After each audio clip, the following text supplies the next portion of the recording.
it's boxing's a different sport than MMA too. Boxing's the best comparison for me. I always say it's like, ballet dancing is boxing and MMA is like break dancing. It's like, yeah, it's dancing. Two different styles, without a doubt. Absolutely. So from there, I see you at the Hammond Civic Center. Obviously, you're not remembering me, but I certainly remember you. I see you at the Hammond Civic Center for the Ultimate Athlete #1, where you beat Pete Spratt, another stud, and we're 23 fights in, and it's just like one after another. Like you're. This is like a roadmap to like suicide.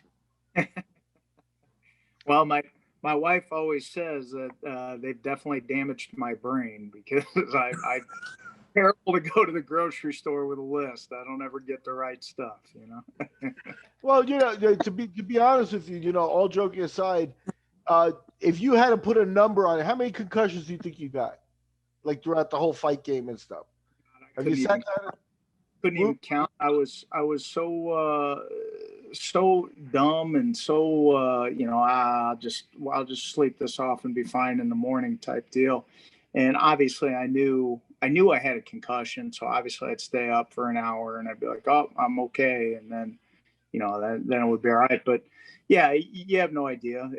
I was talking to somebody, I don't remember who, a while ago, and they were saying they would love to do like a study on my brain, just because they were doing fighter studies on brains, and nothing ever came of it. But at the time, he's like, "Oh yeah, yours would be great." Yeah, no, there's a lot of research that needs to be done in that. Let me ask you. Let's put an over under number on it. Have you had 10 or more concussions, or 10 or less? I'd say 10 plus. I'd say 10 plus. Would you say 20 plus? Well, I mean, look at the guys you're fighting. I'll be honest with you. Keith Wisniewski, who I think is on your record somewhere, and is another one of those old look and shoot guys. Keith said he's had, with training and stuff, he said he put the number at 150 concussions. Yeah, I have no idea because I never went and got it checked out. But I do know there was plenty of times where I felt foggy. I felt a little sick to my stomach. I never actually puked, but and I know they say those are all signs, but the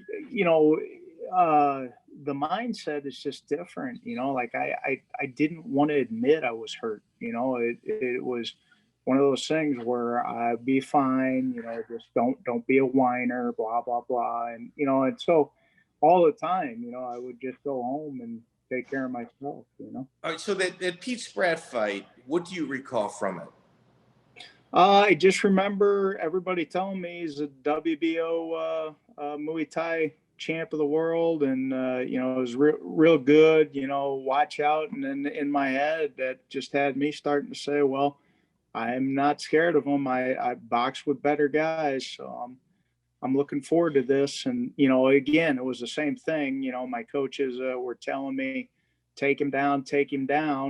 And when I went in there, I remember in my head, I was like, fuck them. I don't need to take him down. And at some point, he caught me with something. And I remember right away, I was like, I'm taking him down. I shot him. Maybe they were right. Backed off. Yeah, he was able to sprawl out of it. But yeah, as soon as he caught me with whatever it was, I was like, oh, that's it. I'm going in. So, to kind of backtrack on Miguel's statement, have you ever, do you think do you think concussions have affected you today? Here, I feel like I'm fine. I do know there's times that I may misplace my car keys and I can't find them, or I may forget stuff, or my wife's all the time telling me, I can't believe I just told you this an hour ago and you don't remember. You have no recollection. She makes such a big deal about it. A lot of times I'm like, oh, well, maybe I am messed up. But to be honest with you, I think I'm fine. I mean, okay. Have you looked into like alternative treatments, like microdosing on mushrooms, or DMT, or anything like that? Have you looked into that?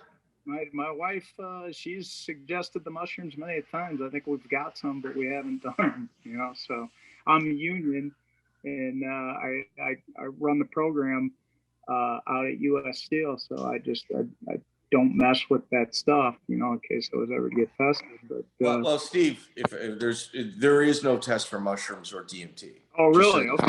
no, I didn't know. and the studies that I've really been like researching this lately. It allows different portions of your brain to communicate that normally don't have that ability, and it opens up like it maps different pathways for your brain to communicate with each other. And they recommend a heavy dose when doing so. Yeah. I'll tell you this, Steve, and you know, I get to talk to people, you know, for a long time in this business and stuff. You're right, you're wrong. You know, you are doing great. You can we're doing an hour-long interview and everything's terrific, and you know, no one's gonna say, oh, he sounds a little. And no, you sound very coherent. And there are guys who do go, you know, slip to that, and it's a shame when you see it. So, but you're fine. But don't be like, I'm fine, there's nothing there. Be open to your wife's suggestions and be open to taking care of yourself. You never did before.